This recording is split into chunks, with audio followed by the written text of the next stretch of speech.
This is the Bugatti Vision Gran Turismo. It was designed for a game, and then Bugatti, in a moment of complete madness, said, you know what, let's build it. And they did. That noise? That's what happened when you strap 4 turbochargers to a W16 engine and then give it caffeine addiction. First impressions, it's not really a car, it's more of a missile disguised as a carbon fibre sculpture. You're not so much sitting in it being loaded into it.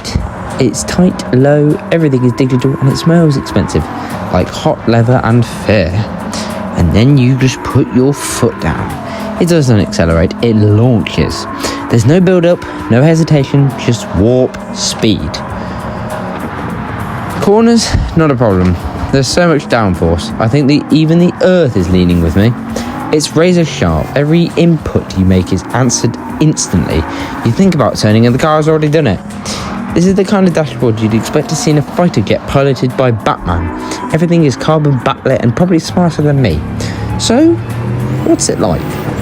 Honestly, it's terrifying. It's thrilling and it's utterly pointless.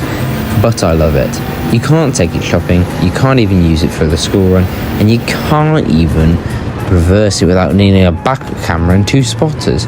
But none of that matters, because it's not meant to be practical, it's meant to be mad.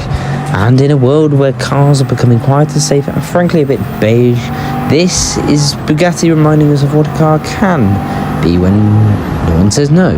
Would I buy one? No? I'd steal it. Back to the studio. Right. So, there you have it. Bugatti Vision Gran Turismo. A car that's louder than a nightclub, faster than your last relationship, and costs more than everything in this studio combined. It's brilliant. Completely mental, but brilliant. But what if you still wanted ridiculous speed, a ridiculous engine, and a body that looks like it was drawn by a 12-year-old on sugar high, but you didn't want to remortgage a small country to get it? Well, back in 2006, Ford had a go at that. They looked at the iconic GT40 and said, what if we made that but shinier? And rolled off the line with one of the most outrageous, underrated American cars ever built. This is the 2006 Ford GT. It's got a supercharged 5.4-litre V8, more vents than a bathroom showroom, and it's wider than a 2-door fridge in denial. It is essentially America's answer to what if we brought the GT40 back, but fed it protein shakes and made it listen to Metallica? It looks like it's going 200 miles an hour just sitting still. Massive scoops, twin stripes, doors that cut into the roof like they were designed by a drunk knife. This isn't subtle. This is biceps on wheels. Underneath it's properly old school. Rear-wheel drive, manual gearbox, no traction control, no digital assistance. You want ABS? Sure. You want lane keeping? Get out. Oh yes, that's the sound of freedom and questionable fuel economy. It is completely utterly tragic. 0 to 60 in just over 3 seconds, 550 horsepower, and at full throttle it sounds like you just angered a small volcano. But here's the thing, this isn't just a muscle car with a pretty face. It's light for a start. Carbon fibre bits, aluminium chassis, proper balance. You can throw it into corners and it actually behaves. Until it doesn't, then it tries to kill you. It moves around, it talks to you, sometimes it shouts at you, but you're always involved. This isn't a video game, this is proper driving. Well, we say that. Inside, it's basic. You get switches, some dials, and a stereo that looks like it came from Halford's clearance bin. But honestly, who cares? Because when you've got a supercharged V8 behind your ears, you don't need a DAB radio, you are the entertainment. The 2006 Ford GT was built to celebrate Ford's centenary and remind the world that America could do supercars, and they absolutely nailed it. It's loud, it's leery, it drinks fuel like it's been broken up with, but it's also beautiful, mechanical and pure. This car doesn't have a soul, it is a soul, with an engine attached. Would I drive one every day? No. Would I sell my worldly possessions to one?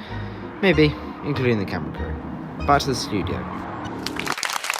Now, we took our reasonably priced car out for a test lap because it had just been serviced. So we thought we'd give it a bit of life around our shack. And by light testing, I mean full throttle carnage. Yes, that happened. Now, in our defence, we were pushing it to its absolute limits, but the car defence, it wasn't actually asking for any of it. We took it round the corner way too quickly, and it went into the bollard, as you can see. Oh, look, we've got it in slow-mo there. We don't need to see that. So after the bump and a slight worrying smell of burnt clutch, we decided to give it a bit of a makeover. A fresh start, a new look, a bit of love. We gave it a full respray. A big shiny wing that does absolutely nothing. And of course, some first gear branding, because subtly has never been our thing. And there it is. Still reasonably priced. Still probably not safe, but now it's ours. It is our car. And what are we going to do with it? We're not sure. But the reasonably priced car is well, and it is ready for your guests to test it around our track. But unfortunately, that is all we've got for tonight. We will be coming back up with a new episode very, very soon, so make sure to keep your eyes out. Have a lovely rest of your week, and we will see you very, very soon. Goodbye.